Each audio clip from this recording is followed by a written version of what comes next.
Hello and welcome everyone. In this video tutorial, we will discuss how reinforcement learning works. So we will start off this video by giving an overview related to what is reinforcement learning.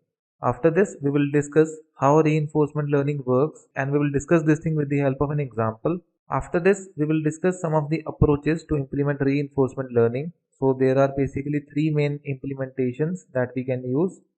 We will discuss them further in this video, and in the end we will discuss why we need to use reinforcement learning.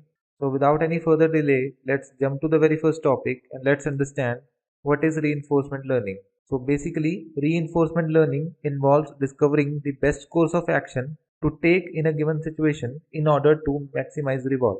This is similar to how children explore their environment and discover the actions that enables them to accomplish a task. Thus, this ideal action is developed via interaction with the environment and analysis of how to respond. So, reinforcement learning includes a learner whose role is to figure out what steps need to be taken to maximize the reward. Now we can refer this learner as an agent as well, and this agent has to do all this on its own without any supervision. Additionally, it is extremely powerful algorithm since it can figure out the activities that led to success in an unobserved environment without the aid of any supervisor. So what happened in reinforcement learning?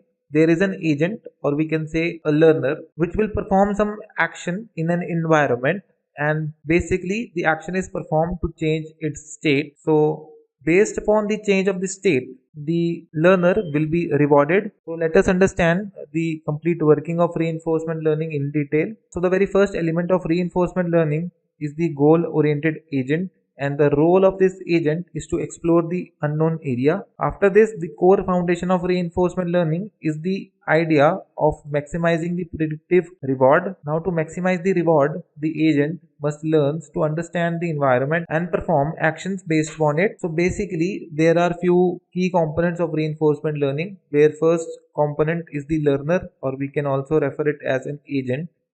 The second important component is the environment in which the agent operates and performs some task. The next important component is the policy, which represents the guidelines that the agent follow while performing any action.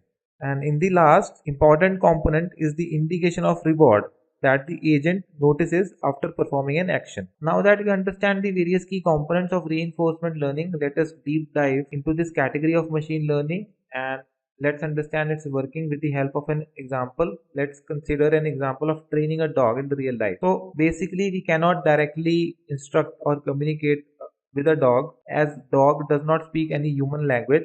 Instead, we need to use a different approach like reinforcement learning. So whenever a dog tries to perform some action as we instruct in the situation, for example, we are training a dog to sit and when to not, and for every correct action of the dog we will reward the dog with a biscuit. Now whenever the dog encounters the same instruction, or we can say circumstance, it acts similarly in the anticipation of receiving an additional reward, and in this case the reward is a biscuit. Moreover, the dog also picks up lesson on what not to do when faced in unpleasant situation. So here in this whole example, the dog will act as an agent that is in contact with the outside world, or here the world refers to environment. Moreover, whenever our agent reacts, he or she changes the transaction from one state to another. For instance, the dog changes its state from walking to sitting based upon a particular instruction that we refer to the dog, plus the agent responds in an action, and the policy is the way to choose an action given in a state in the hope of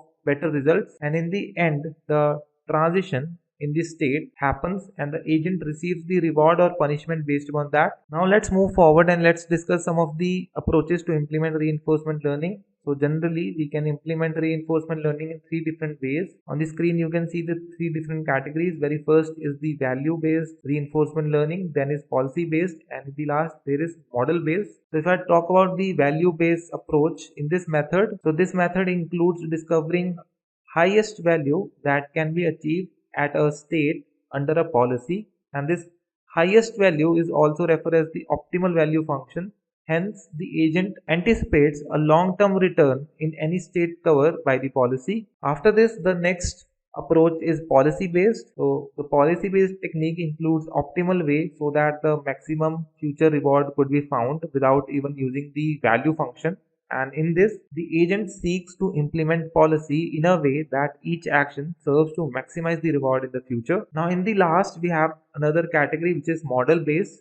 So in the model based method, a virtual model of the environment is constructed and the agent then explores it and learns from it. Since the model representation varies depending upon the context, there is no specific solution or algorithm for this approach. So I hope with this you get an overview of what is reinforcement learning and how it works. And now let's understand why we need to use reinforcement learning. So one key advantage of using reinforcement learning is that it does not require a big labeled dataset. This offers a huge benefit as the labeling data for all the necessary applications become more expensive as the amount of data increases. So this feature makes reinforcement learning more efficient. Now in comparison with the reinforcement learning, there is another category which is supervised learning, and this technique can learn to perform tasks, and this technique includes a model which imitates exactly what data is being provided. Although this technique can learn to perform tasks even better than the supervisor, and in the case of supervised learning, this supervision is the training data, it can never develop a completely original method of problem solving. On the other hand,